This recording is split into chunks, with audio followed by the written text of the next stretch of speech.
अस्सलाम वालेकुम। बहुत ही छोटी सी रेसिपी आपके साथ शेयर करने वाली हूँ काठियावाड़ी छोलों की। अच्छा, इसको हमने पूरी रात इसको छोलों को भिगो देना है। इसमें आधा चाय का चम्मच सोडा डाल के, खाने का जो सोडा होता है वो डाल के भिगो देना है।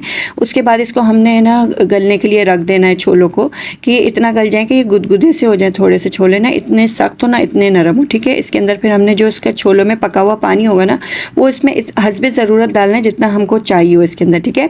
फिर उसके अंदर हमने इसमें इमली का पानी ऐड कर देना है। थोड़ी सी इमली ले लेना है, उसको भिगो लेना है, उसका पानी इसके अंदर ऐड कर देना है। उसके बाद इसके अंदर हमने स्पाइसेस डाल देने हैं। चाट मसाला डाल दें आप। इसके बाद इसके अंदर कुटी हुई लाल मिर्चें, नमक हस्बे ज़रूरत, और इसके अंदर थोड़ा सा कूटा हुआ ज़ीरा डाल देना है, ठीक है। भुना हुआ कुटा हुआ ज़ीरा डाल देना है। उसके बाद इसको हमने पैन पे रख देना है। पैन के अंदर 2 खाने के चम्मच हमने इसके अंदर कॉर्नफ्लोर ऐड कर देना है। कॉर्नफ्लोर ऐड करने के बाद इसके अंदर थोड़ा सा जर्दे का रंग ऐड कर देना है। उसके बाद ये हमारे रेडी हो जाएंगे प्याज, आलू और क्या नाम है मीठी चटनी इमली की, और ये ऊपर डाल के आप पापड़ी डाल के इसको गार्निश कर दें। बहुत ही ज़बरदस्त रेसिपी रेडी होती है। मेरे चैनल को सब्सक्राइब नहीं किया तो पहले चैनल को सब्सक्राइब कर दें।